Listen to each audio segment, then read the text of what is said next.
आज आपण बघूया आपण असे घडलो, अर्थातच परिसर अभ्यास भाग 2।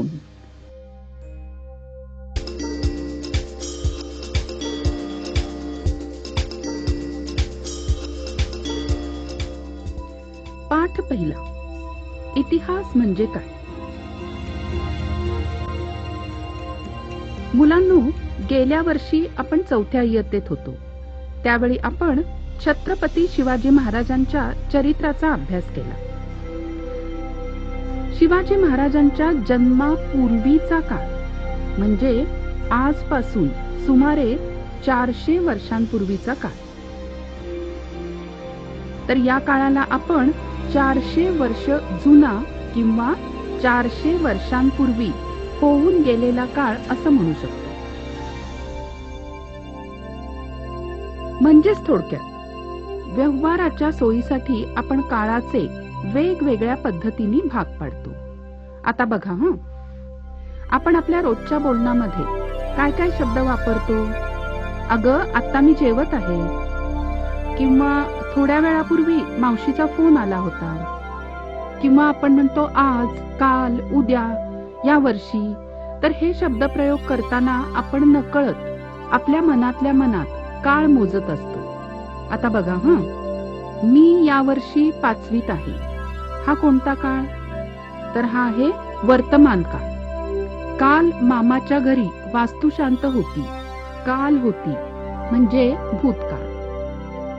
गेल्या वर्षी मी सहलीला गेले होते, गेल्या वर्षी गेले होते म्हणजे भूतकाळ। उद्या माझी परीक्षा आहे म्हणजे भूतकाळ पण नाही, वर्तमान काळ पण नाही, याला म्हणायचं भविष्यकाळ। पुढच्या वर्षी मी सायकल घेऊन शाळेत जाणार म्हणजे भविष्यकाळ, तो अजून यायचा आहे। तर काळाचे हे वेगवेगळे प्रकार आपण आपल्या रोजच्या आयुष्यामध्ये वापरत असतो। भूतकाळामध्ये अनेक घटना घडून गेलेल्या असतात। जसं बघा की आज तुमचं वय समजा 10 वर्षे आहे, तर मग तुमच्या जन्माची घटना भूतकाळात घडली आणि किती वर्षापूर्वी घडली? 10 वर्षापूर्वी, होय की नाही? मग आपल्या जन्मदिवसापासून आजपर्यंतचा निघून गेलेला हा जो काळ आहे तो म्हणजे एखाद्या व्यक्तीच्या आयुष्यातला भूतकाळ आहे। तर मुलांनो, भूतकाळात घडलेल्या घटना समजून घेण्याचं जे शास्त्र, त्याला म्हणायचं इतिहास। आता इतिहासाची शास्त्रीय पद्धत म्हणजे काय बघूया। आपल्या जन्मापासूनच्या अनेक गोष्टी आपल्याला माहित नसतात, बरोबर? पण असं असलं तरी आजी काय सांगते, लहानपणी तू खूप दंगा करायचीस, किंवा लहानपणी तू बटाट्याच्या ऐवजी टबाबा म्हणायचास, असं समजा आजोबांनी सांगितलं, तर या सगळ्या गमतीच्या गोष्टी तुम्हाला आठवतात का? नाही की नाही? कारण तुम्ही तेव्हा खूप लहान होता। मग ज्या अर्थी आजी आजोबा सांगतायत त्या अर्थी ते खरं तर आहेच आहे, परंतु एकाच गोष्टीची आठवण थोडीफार वेगळ्या पद्धतीने दोघंही सांगू शकतात। मग यातलं नेमकं कुणाचं बरोबर, असा जर प्रश्न तुम्हाला पडला तर मग काय कराल तुम्ही? की सांगितलेल्या प्रत्येक गोष्टीची अगदी बारकाईने तपासणी कराल आणि मग तुमच्या लक्षात येईल की नेमकी गोष्ट ही अशी घडली।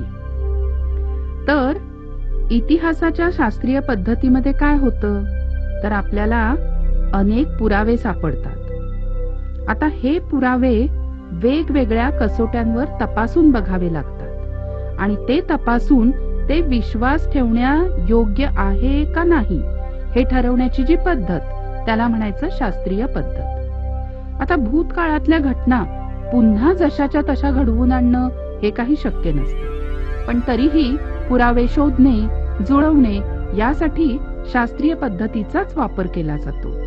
म्हणजेच इतिहास हे एक शास्त्र आहे, ती केवळ कल्पनेच्या आधारे लिहिलेली किंवा सांगितलेली गोष्ट नव्हे।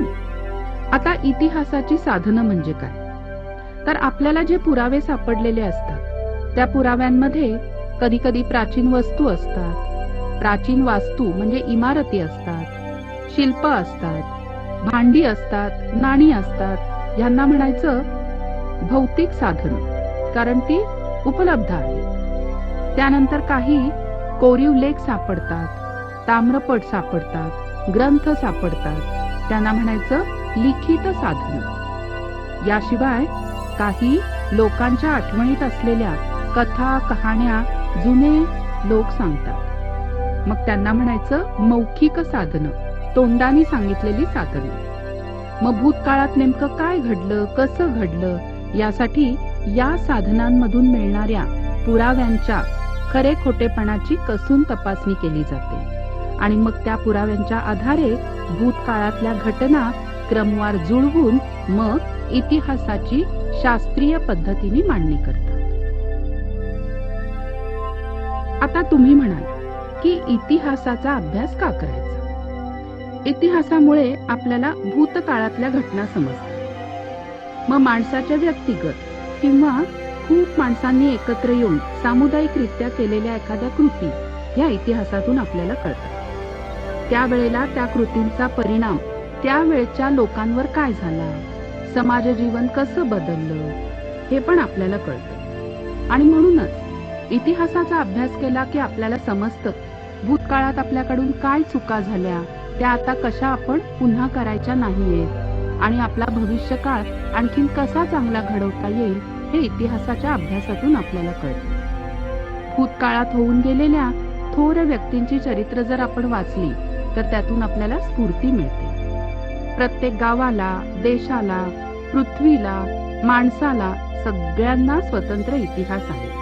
उदाहरणार्थ पूर्वीच्या काळी मानवानी अग्नीचा वापर कसा करायचा ते शिकून घेतलं. मग पुढच्या पिढ्यांनी त्यामध्ये आणखीन चांगले बदल केले आणि आज सुद्धा नवीन नवीन शोध लागतातच आहे, ज्यामुळे आपलं जीवन अधिकाधिक संपन्न होत